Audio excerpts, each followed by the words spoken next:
Hi, my name is Chiamaka Anyanwu, and today I'll be discussing my research on maternal mortality among African American women, an integrative review of the literature.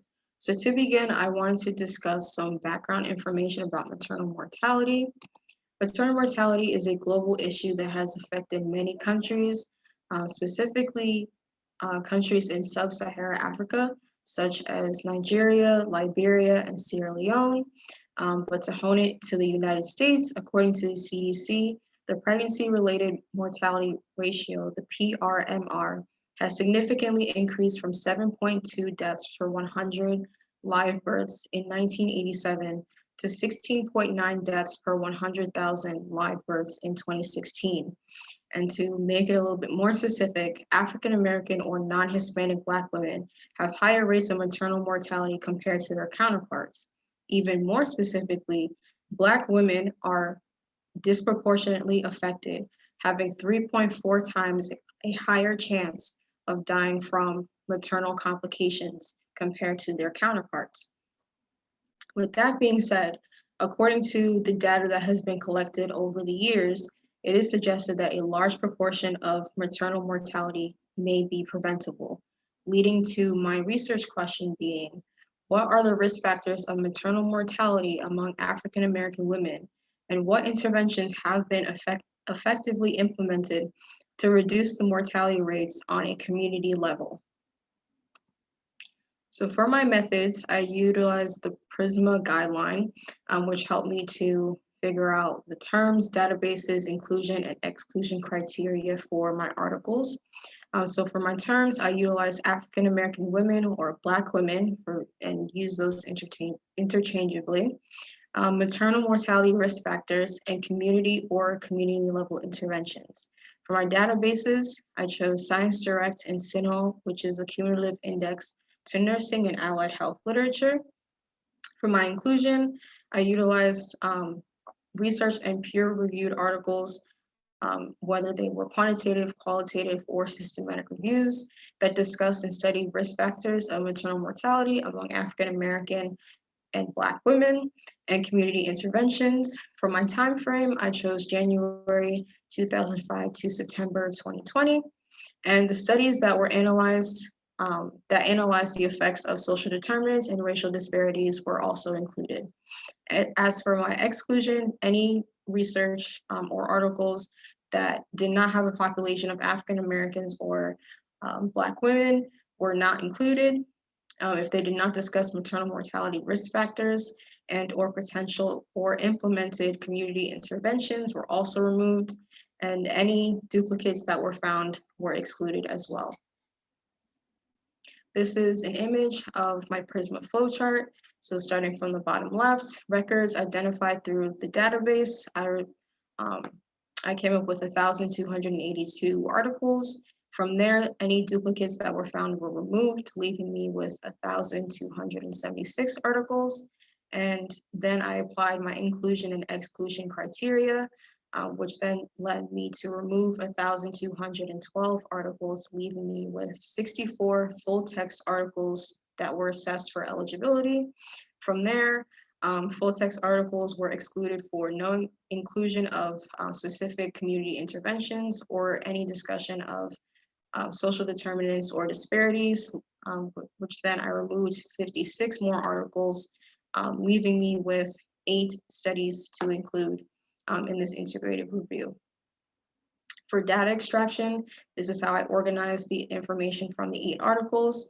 I use these 6 categories. The first one is author and the year, followed by the study design, then the sample and population, and then the bulk of the study consisted of the social determinants such as access to care and use of health services, health risk factors such as hypertension, diabetes, and most importantly, community interventions. So moving into my findings, the first one being social determinants. There was a major lack of access and education, awareness, and affordable quality access care. It was noted that women who did not have quality or access care were also less likely to access quality care on time. due to the lack of access. And because of the lack of access, that also led to delays in early diagnosis and treatment as well. There was also a major lack of education among the African American, Black, and Black women. And lack of education can lead to poor health behaviors, which will be discussed in the health risk factors, and also lack of awareness and affordability of care. And then transportation was also a major factor. A lot of women face challenges such as traveling long distances or not having the ability to access transportation to get consistent access for care. Another one was emotional and financial stress. And a very big factor was racism and discrimination. And this was either equally or more detrimental to one's maternal outcome. Multiple women discussed and reported not receiving equal attention or care in pediatric and prenatal clinics, and also having poor healthcare provider experiences due to negative assumptions regarding Black pregnant women, such as being single mothers or having low income, having multiple children, getting federal aid, or being uneducated. And then for the health risk factors, the first one being diabetes was a major health risk factor that was found. And it's important to note that this is very common within the African American and Black community. Another was hypertension. This is also a major health risk factor that is found within the African American and Black community. And it is highly important for, especially for these two, for pregnant women to be screened as early as possible because they can lead to either gestational diabetes or pregnancy-induced hypertension. Another is obesity, substance abuse, poor diet, anemia, and young maternal age. And the majority of health risk factors that are noted here are modifiable and preventable, which provides the need for community interventions that can potentially reduce such risk factors that are listed here. And continuing with the findings, we have our community interventions that were mentioned. The first one being Medicaid expansion. So Medicaid is actually has been historically implemented to help increase the uptake of prenatal care among low-income populations. In addition to this, community-based care, home visits, and facilitator-led women's groups for maternal education, such as prenatal care, have been utilized, and many women from the studies conducted expressed their gratitude for the education and the knowledge that they received from these education sessions, and they utilized this education and knowledge throughout their entire pregnancy, which then ultimately led to positive maternal health outcomes in the end. And screening for social determinants such as mental health and financial stress was also another community intervention that was utilized. And it has been noted that this is important for healthcare providers to do, so that way there is early detection, and with early detection comes early interventions that can be implemented so that throughout the pregnancy, the patient is getting the adequate care and quality care as well to hopefully help lead to positive maternal health outcomes in the end. And then hypertension prophylaxis were for patients who were diagnosed with hypertension to reduce the effects of pregnancy-induced hypertension, such as things like preeclampsia, which is the effect of untreated pregnancy-induced hypertension, excuse me. And mass media communication was also utilized to spread awareness. So through different sources such as the radio, billboards, through social media, excuse me, through church services. This was all done to promote awareness for the different resources that were provided for these women, so that they could actually go out and seek them because they were for their benefit.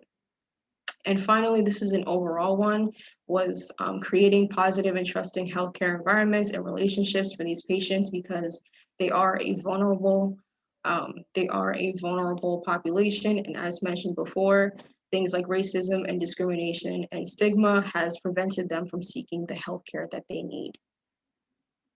Moving on to the discussion of my research. So contradictions within the findings or within the whole research process is that there was a lack of community interventions that were found.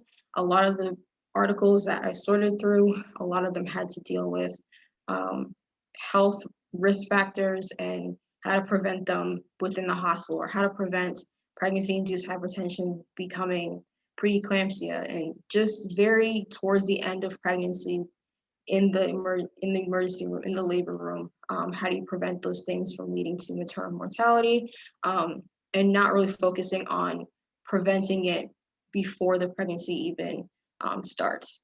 So I thought that was interesting to find out, and it was very lacking in this in just the overall research, the article search, excuse me, and not that many studies were conducted within the U.S., which is also another thing that I found to be very contradictory because this was geared towards African Americans within the United States, but by using the search criteria of African Americans and Black women, I was able to find different community interventions that are used worldwide because, as mentioned earlier, maternal mortality is a global problem.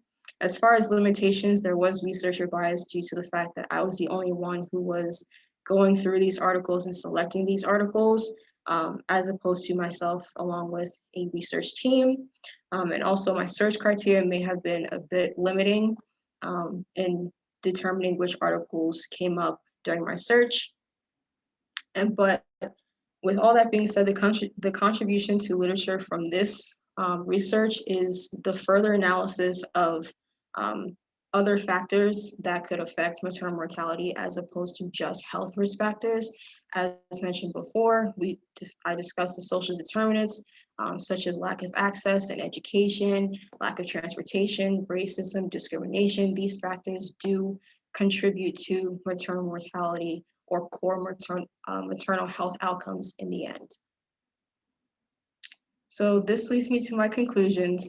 So the significance to nursing, it is evident that just from the literature gathered that maternal mortality is a multifaceted issue, and it needs to be acknowledged that there are various social determinants and health risk factors that affect maternal well-being. In addition to that, nurses are crucial personnel when it comes to women's pregnancies, especially within this vulnerable community, because they serve as educators and advocates and people who provide emotional support throughout the pregnancy itself. Therefore, it's also important for our nurses to create welcoming and non-judgmental environments for these pregnant African American and Black women, and not just for nurses, but all healthcare personnel, because they deserve the same patient-centered quality care that anybody else does within the field itself.